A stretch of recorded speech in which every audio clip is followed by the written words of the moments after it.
we are going to start the first chapter of science, Oxford Secondary Science for class 6. This one is written, it means that for class 6. Okay students, as you know, there are many tiny objects in the world that we cannot see with our naked eye.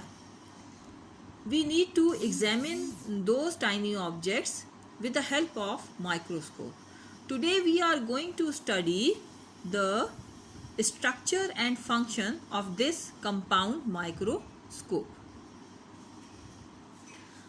This first part we are going to start. I will also send you a video that is also being started from this mirror. Okay. At the base you will find a concave mirror. A concave mirror. Here there is a mirror which reflects the sunlight to the stage. This is the stage where the specimen or slide which we are going to study is kept over here. बच्चों देखें, हमारी दुनिया में कई ऐसे tiny micro organisms भी पाए जाते हैं जिनको हम खाली आंख से स्टडी नहीं कर सकते. अभी देखिए आजकल कोरोना की जो वबा फैली हुई है, आपने देखा होगा, वो तो ना जिंदों में शुमार है ना मुर्दों में शुमार है. That is a kind of virus. क्या हम उसको नेकेड आई से देख सकते हैं? बिल्कुल भी नहीं देख सकते. हमें उसको एग्जामिन करने के लिए इससे भी हाईली पावर का माइक्रोस्कोप चाहिए होता है जिसका नाम होता है इलेक्ट्रॉन माइक्रोस्कोप. तो बच्चों ये मैं स्टार्ट करने जा रही हूँ. आपको वीडियो भी एक भेज रही हूँ मैं, उसको पहले ज़रूर देखिएगा. इंग्लिश में है वीडियो और मैं इसको साथ साथ उर्दू में भी आपको एक्सप्लेन करने जा रही हूँ. सबसे पहले ये स्टार्ट हम यहाँ से करेंगे. ये इस मिरर से हम स्टार्ट करेंगे जो कि कनकेव मिरर होता है. ठीक है, ये बेस पर होता है. ये कंपाउंड माइक्रोस्कोप के बेस के अंदर मौजूद होता है. बेस के अंदर मौजूद होता है. ठीक है, ये सन की लाइट को रिफ्लेक्ट करके यहाँ स्टेज पे लेकर आता है. स्टेज पर एक स्पेसिमेन हमने स्लाइड की फॉर्म में रखा हुआ होता है. ठीक है, now this mirror is followed by the diaphragm. Here there is a diaphragm. It controls the amount of light that falls on the stage. It controls this diaphragm जो है ये कंट्रोल करता है उस लाइट को जो इस मिरर से यहाँ स्टेज पर आ रही है. और स्टेज पर हमने क्या रखा हुआ है? स्टेज पे हमने रखी हुई है स्लाइड जिसको कि हम एग्जामिन कर रहे हैं. ठीक है बच्चों, फिर इसके बाद हम आते हैं ये स्टेज. तो स्टेज मैंने आपको बताया कि हम यहाँ पर स्पेसिमेन रखते हैं. ठीक, अच्छा, फिर इसके बाद हम आते हैं तो ये मिरर से लाइट गई कहाँ पर? मिरर से लाइट गई यहाँ स्टेज पर. और फिर स्टेज से लाइट गई कहाँ पर आई? ये ऑब्जेक्ट की तरफ आई. ऑब्जेक्ट कहाँ है? वो स्लाइड के ऊपर है. ठीक है, the light which comes from the slide is collected by the objective. Objective, ये ऑब्जेक्टिव लेंस होते हैं. ठीक है, ये ऑब्जेक्टिव लेंस होते हैं. यूजुअली 3 और 4 ऑफ डिफरेंट मैग्नीफिकेशन. इनकी जो मैग्नीफिकेशन होती है वो डिफरेंट होती है. तो ऑब्जेक्टिव किसका बना हुआ होता है? It is made up of multiple convex lenses. Multiple हमें यहाँ पर नज़र आ रहे हैं, 3 हमें नज़र आ रहे हैं ऑब्जेक्टिव जो कि डिफरेंट स्ट्रेंथ के होते हैं. एक जो टिपिकल माइक्रोस्कोप होता है ना बेटे, उसके अंदर 3 सेट्स ऑफ ऑब्जेक्टिव होते हैं जो कि विच विल फॉर्म इमेजेस. जो इमेजेस बनाते हैं इनके ऊपर लिखा हुआ भी होता है कि उनकी मैग्नीफाइंग पावर कितनी होती है. ठीक है, इनकी मैग्नीफाइंग पावर 10 टाइम्स भी होती है, उसके ऊपर लिखा हुआ होगा. 45 टाइम्स भी होती है और 100 टाइम्स भी होती है.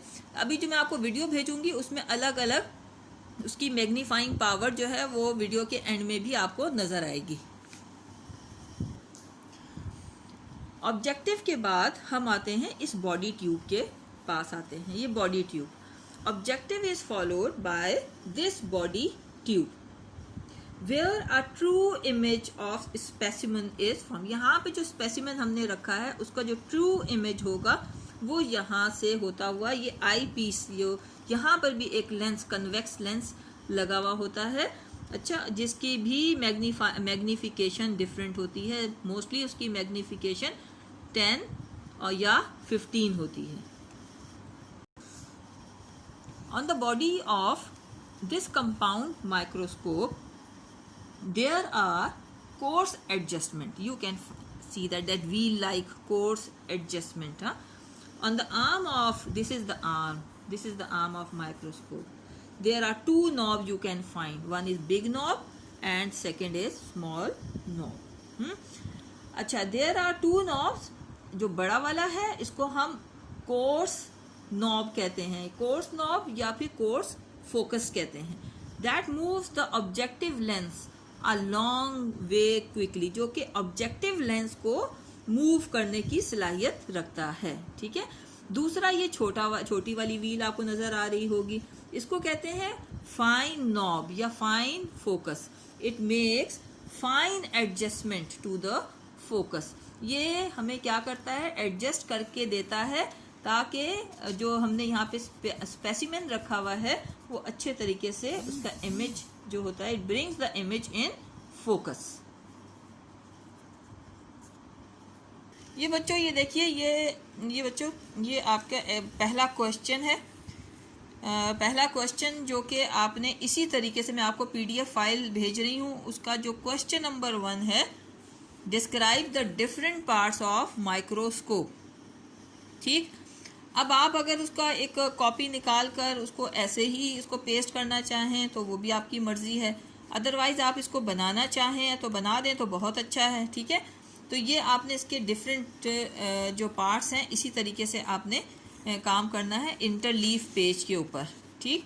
अच्छा, फिर इसके बाद ये जो मैग्नीफिकेशन की डेफिनेशन है, मैग्नीफिकेशन जो लिखा हुआ है, total magnification is equal to eyepiece magnification multiply by objective lens magnification. यहाँ पर जो मैंने आपको शुरू में ही बताया था कि जो आई पीस की जो मैग्नीफिकेशन होती है उसके ऊपर लिखा हुआ होता है 10 और साथ ही मल्टीप्लिकेशन का साइन है। इसका मतलब ये हुआ कि ऑब्जेक्टिव की मैग्नीफिकेशन और इसकी मैग्नीफिकेशन दोनों को मल्टीप्लाई करके जो आंसर आएगा तो वो उसकी टोटल मैग्नीफिकेशन होती है, वो इतना टोटल उसको बड़ा करके दिखाता है। तो बच्चों आई होप कि आपको आज का लेक्चर अच्छे तरीके से समझ में आ गया होगा। आपने ये काम यहाँ तक करना है, ये माइक्रोस्कोप, क्योंकि हमें माइक्रोस्कोपिक ऑर्गेनिज्म को समझने से पहले माइक्रोस्कोप को समझना ज़रूरी है। ठीक है। अच्छा बेटे, ओके, अल्लाह हाफिज़।